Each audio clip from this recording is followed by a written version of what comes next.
আমারই চেতনার রঙে পান্না হলো সবুজ, চুনি উঠল রাঙা হয়ে। আমি চোখ মেললুম আকাশে, জ্বলে উঠল আলো পূবে পশ্চিমে। গোলাপের দিকে চেয়ে বললাম, সুন্দর সুন্দর হলো সে। তুমি বলবে, এ যে তত্ত্ব কথা, এ কবির বাণী নয়। আমি বলব, এ সত্য, তাই কাব্য। এ আমার অহংকার। অহংকার সমস্ত মানুষেরই হয়। মানুষের অহংকার পটে বিশ্বকর্মার বিশ্বশিল্প। তত্ত্বজ্ঞানীরা জপ করেছেন নিঃশ্বাসে প্রশ্বাসে, না না না, না পান্না, না চুনি, না আলো, না গোলাপ, না আমি, না তুমি।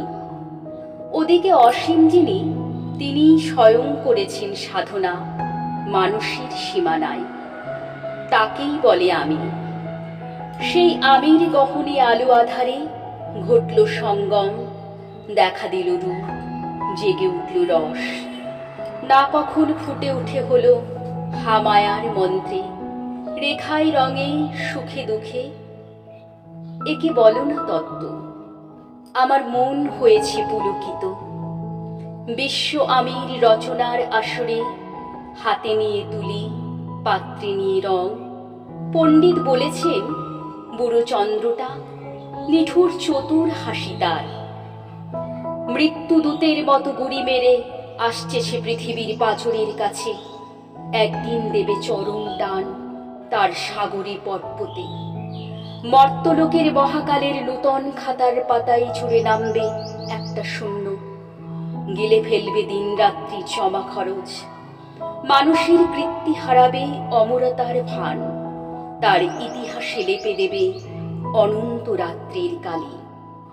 মানুষের যাবার দিনে চোখ বিশ্ব থেকে লিখিয়ে নেবে রং, মানুষের যাবার দিনে মন ছানিয়ে নেবে রস। শক্তির কম্পন চলবে আকাশে আকাশে, জ্বলবে না কোথাও আলো।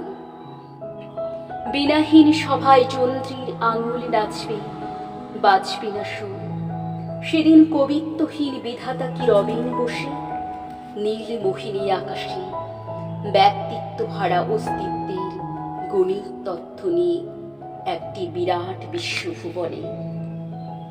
দূর দূরান্তে অনন্ত অসংখ্য লোক লোকান্তরে এ বাণী ধ্বনিত হবে না কখনোই, তুমি সুন্দর। আমি ভালোবাসি। বিধাতা কি আবার আসবেন সাধনা করতে? যুগ যুগান্তর ধরে প্রলয় সন্ধ্যায় জপ করবেন। কথা কও, কথা কও, বলবে, বলো তুমি সুন্দর।